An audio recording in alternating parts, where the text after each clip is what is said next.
Assalamualaikum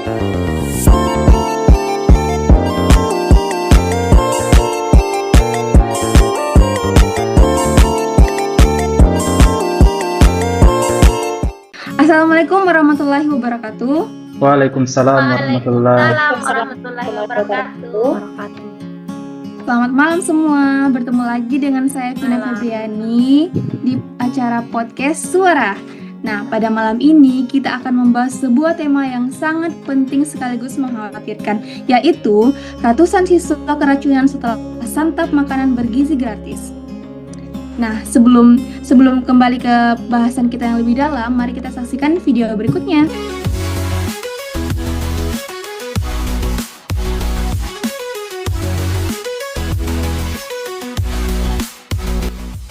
Berdasarkan hasil uji laboratorium terhadap sampel makanan dan siswa keracunan tersebut diakibatkan makanan yang terkontaminasi bakteri. Dinas Kesehatan Kulon Progo menyatakan menu makan bergizi gratis yang membuat ratusan siswa di Wates keracunan positif terkontaminasi bakteri. Yang mana keracunan massal akibat makanan berbahaya bukan hanya merugikan kesehatan masyarakat, tetapi juga menggerogoti kepercayaan publik terhadap sistem keamanan pangan kita. Kasus seperti ini bisa melibatkan ribuan korban dalam waktu singkat. Pertanyaan besar kita hari ini, mengapa hal ini bisa terjadi? Dan bagaimana peran ASN dalam mengatasinya? Mari kita mulai dengan mendengar pandangan teman-teman sekalian yang ada di sini. Nah, yang pertama, hai Pak Seto. Hai. Mungkin banyak pendengar yang belum akrab dengan istilah MBG. Bisa dijelaskan Pak, apa itu MBG dan mengapa dampaknya bisa begitu luas? Baik, terima kasih Kak. MBG itu singkatan dari makanan bergizi gratis, salah satu program pemerintah untuk meningkatkan kebutuhan gizi anak. Namun di lapangan, kualitas distribusi dan pengawasan masih lemah. Kasus keracunan menunjukkan adanya celah dalam manajemen, baik dari sisi penyedia bahan, higienitas dapur, maupun standar distribusi makanan. Jadi dampaknya bisa sangat luas, seperti itu Kak. Jadi masalah utamanya bukan hanya pada bahan berbahaya ya, tetapi juga lemahnya sistem pengawasan ya Pak? Ya, betul sekali. Sistem pengawasan yang lemah membuat MBG ini bisa berbahaya untuk anak. Seperti itu.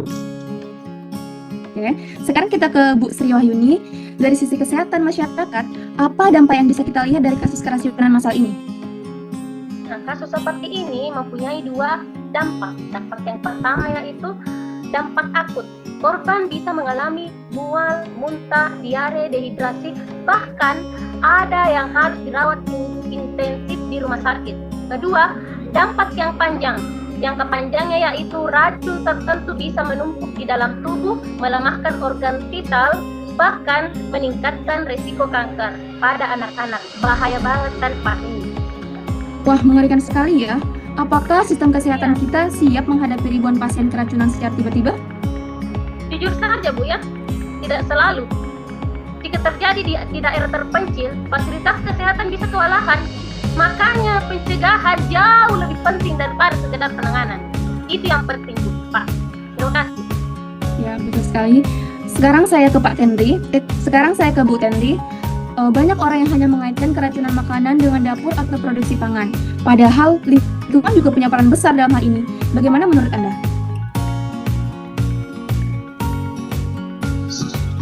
Betul Mbak Vina, lingkungan sangat mempengaruhi kualitas makanan. Contoh sederhana, jika air bersih tidak tersedia, maka proses produksi makanan bisa terkontaminasi bakteri. Jika pasar tradisional tidak punya fasilitas sanitasi, resiko makanan basi atau terpapar lalat juga tinggi. Jadi, infrastruktur menjadi faktor kunci ya?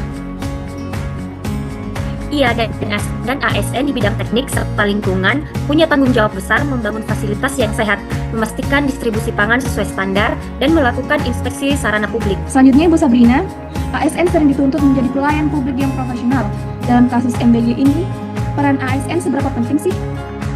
Baik, peran ASN itu penting, dan di sini saya ingin menjelaskan ada 3 hal simpel yang harusnya dilakukan sama ASN. Nah, pertama, yang turun langsung ke lapangan. Jangan cuma duduk manis di kantor, datang tiba-tiba cek sana sini. Kalau ketemu yang nakal, ya harus ditindak. Dan tindakan itu harus tegas, nggak boleh menyembunyi. Nah, yang kedua, ya ngobrol sama masyarakat, itu kasih tahu gimana caranya ngebedain makanan yang aman sama yang berbahaya. Itu kan penting banget untuk edukasi ke masyarakat. Nah, terus yang ketiga, jangan mau jago di kandang, harus mau kerjasama. Misalnya ngajak kampus untuk riset atau bahkan polisi buat penegakan hukum. Dan yang paling penting dan nggak boleh dilupakan adalah soal integritas.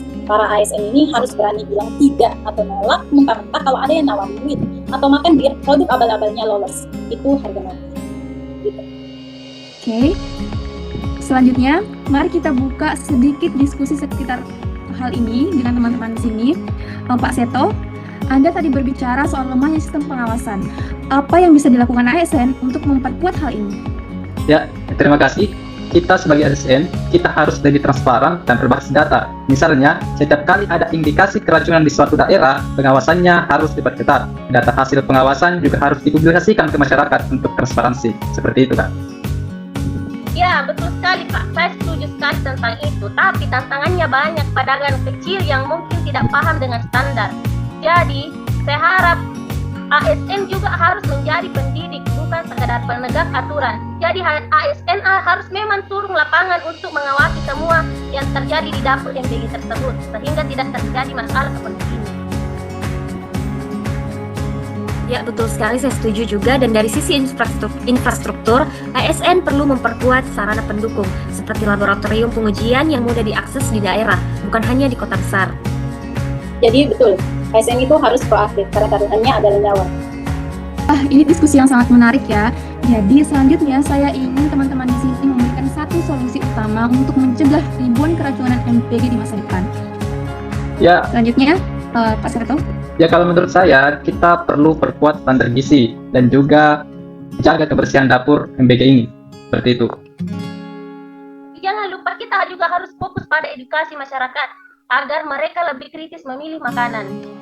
Dengan para pramusaji yang di dalam sana harus menjaga kebersihan lingkungan dapurnya, supaya makanan untuk anak-anak kita tidak terkontaminasi dengan bahan-bahan yang dapat menyebabkan keracunan. Terima kasih. Kemudian pembangunan infrastruktur sanitasi dan distribusi pangan yang memadai di seluruh daerah. Menurut saya, ASN juga harus bekerja dengan integritas tinggi, bebas dari intervensi dan berorientasi pada pelayanan publik. Wah, luar biasa sekali ya diskusi kita hari ini. Kita belajar bahwa masalah ratusan anak yang keracunan MBG bukan hanya sekedar makanan, tetapi juga sistem pengawasan, kesehatan masyarakat, infrastruktur, dan integritas ASN. Terima kasih banyak kepada narasumber sekalian yang sangat luar biasa sekali.